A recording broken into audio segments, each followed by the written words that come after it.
So you've probably seen this aesthetic.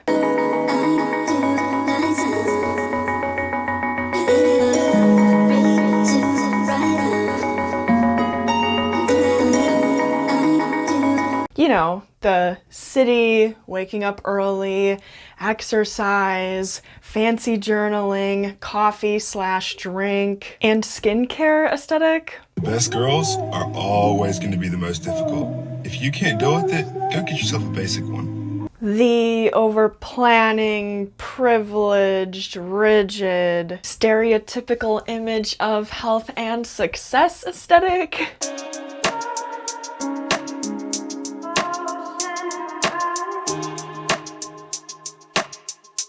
Where do we draw the line between productivity and exhaustion? Let's talk about it.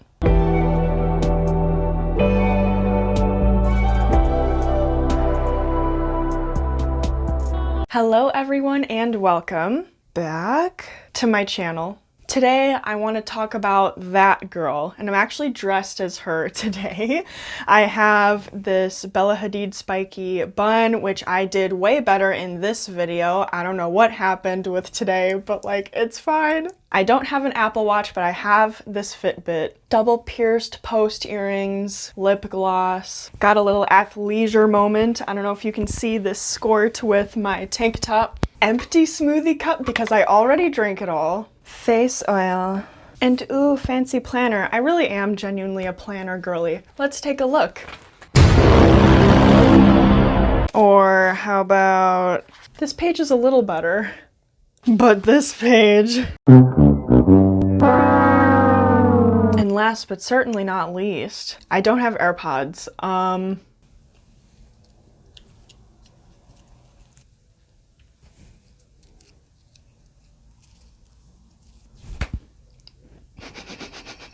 I don't like Apple. I don't agree with them as a company. No, but for real, making these little paper things, I totally would have done this when I was a kid to achieve that look. I made everything that I couldn't have out of paper.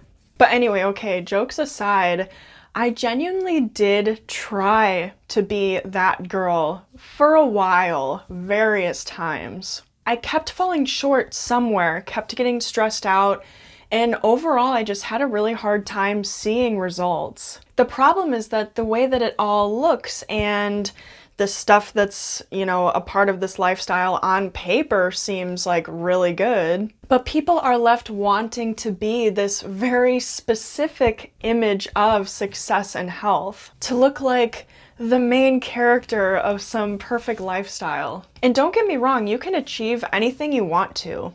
I'm just saying that with this specific image, there's just so much rigidity, there's so much over-planning that can happen, over-expectation of yourself, pushing yourself too much, lack of grace, lack of flow of who you truly are and how you really operate. Even if productivity to you doesn't look like this picture, you're still getting great stuff done and doing the things that matter to you most.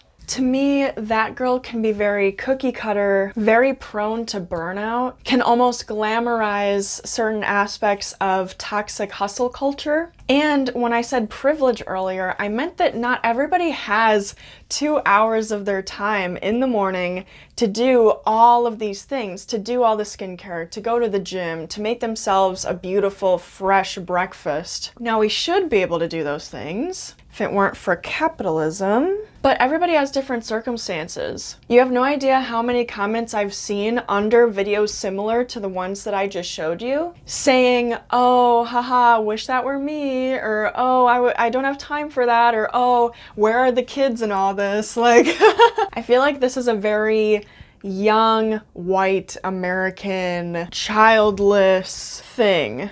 But like, oh, look at her, she's got her stuff together. She's really taking care of herself. You can take care of yourself, be productive, have life balance, and all of that tied together in a way that works best for you. Just because you don't wake up every single day at 6 a.m. because one day you literally just cannot, either mentally or physically or what have you, that doesn't make you any less of a successful or healthy person. And this is a very good segue into this whole underlying toxic programming that is the concept of the high value woman or stop being lazy. Like this clip I'm gonna show you is absolutely horrifying.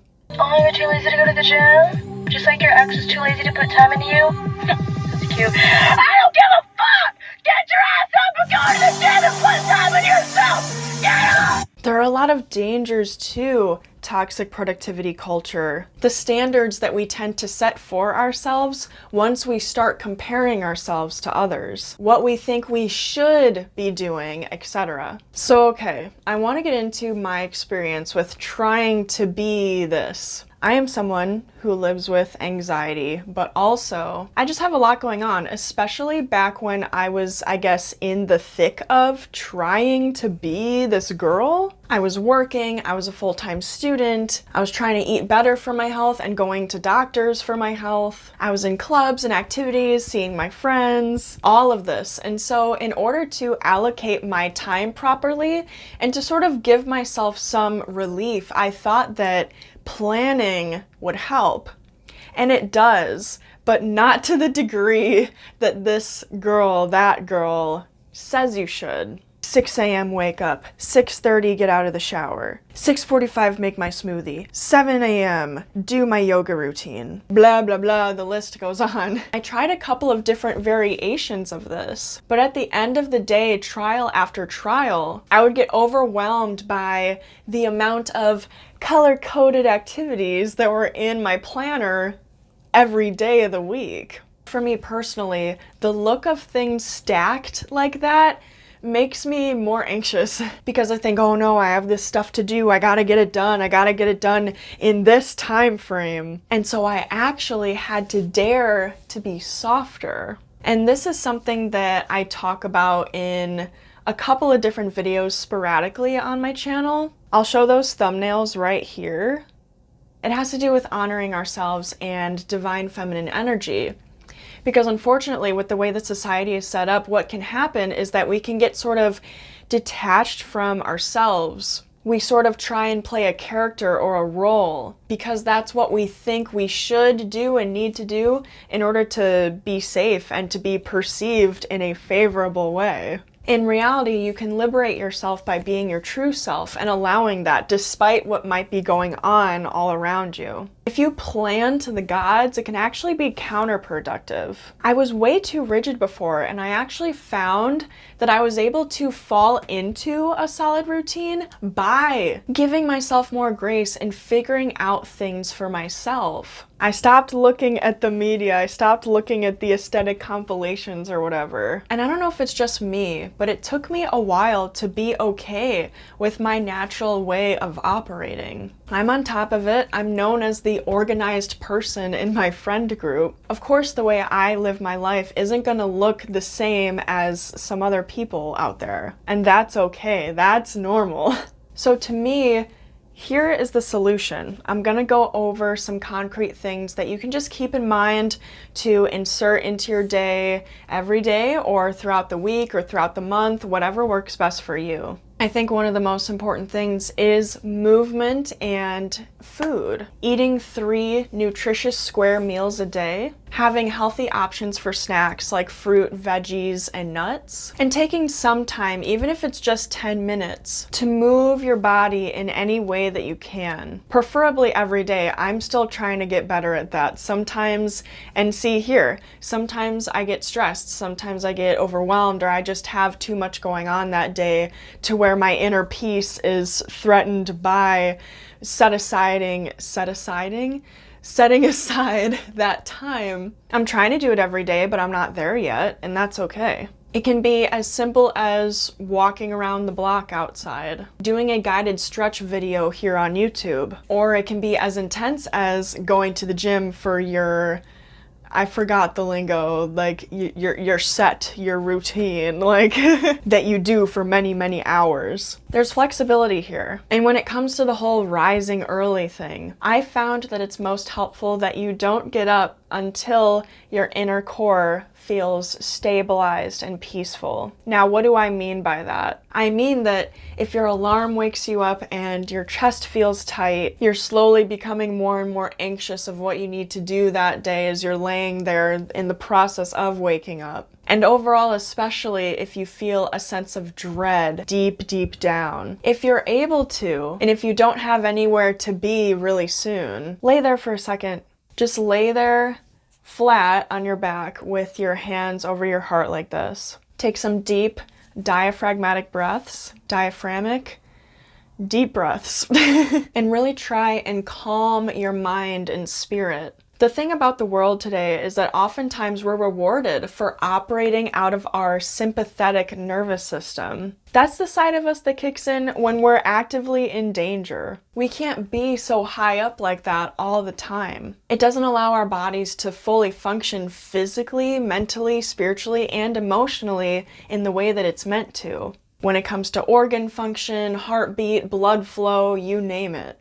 So if you can start your day, if you're able to start your day, even if it's just a couple times a week, it doesn't have to be every day, but just adding that awareness, not just pushing past it, not just trying to make yourself believe that it's not there and, oh, whatever, I gotta get up, I'm just gonna blah, blah, blah. Even if you do have to get up right away to go to work or to an appointment or to bring the kids to school or something, just think to yourself, this is how I'm feeling, and try not to push it down. And like I said, if you are able to, just take a couple of seconds or a couple of minutes lying awake in bed with your hands on your chest like this to try and stabilize things.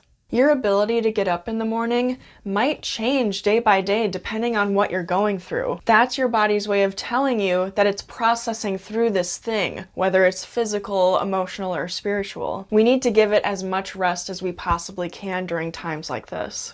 And so when it comes to our energy levels day by day, dedicate your time and attention to the things that matter to you. Don't just follow what someone else does because it's aesthetic or a do. You don't have to have 10,000 skincare products. Heck, you don't even have to have a skincare routine if you don't want to or if that doesn't resonate with you. You don't have to wake up at 5 a.m. every single day just to go to the gym for 10,000 hours. And you don't have to stack activities into every single day of your week. I think having structure is good, but having too much, like I said earlier, is counterproductive. Spread out the activities that support your life categories in whatever way works best for you. And monitor the amount of energy that you put into certain activities. I think sometimes when we try to mold ourselves into a certain image, it's really easy to go into a sort of autopilot mode with some of the activities we have planned into our routine. It's like, oh, I'm doing the skincare because I have to. I'm gonna do the same weightlifting routine at the gym for 3 hours today because that's just what I should do for my health. Or I'm gonna walk on the treadmill at home because it's good for me. That's intensity and that's lack of grace that you're putting into that activity. And actually, because of that, it may not be helping you holistically as much as it could be. So think about it. There's two parts to this. There's the activity itself and the energy that you put into the activity. If it's something you genuinely enjoy, you're more likely to go into doing that thing and having it bring you peace, joy, and having you be enthusiastic about it. There are so many options on how to live a healthy life across all categories. Give different things a try until you find something that your spirit feels good doing. It's all about the mindset. Don't do something that doesn't resonate with you. And with all that being said, there's a lot of balance and flow that goes into the ways that we take care of ourselves and live our lives so that it truly supports us. And so in conclusion, whatever is real for you is what matters. If you have time and if you're motivated to do the full stereotypical that girl routine, if it's a lifestyle that you can sustain and supports you, then go ahead. But try not to compare yourself when that exact same thing isn't working for you. That is it for today's video. Thank you guys so much for watching. If you liked this video, please go ahead and give it a like, leave a comment down below with your thoughts. Have you tried being that girl? Have you seen that girl in your environment and just thought, oh my gosh, how is she doing all that? Or maybe have you compared yourself to other people when it comes to productivity? Especially with social media culture. All the things that we share and are inclined to share in a way that looks good. And if you aren't subscribed to my channel already, think about it. Do it if you want. Wishing you a great rest of your day, and I'll see you soon.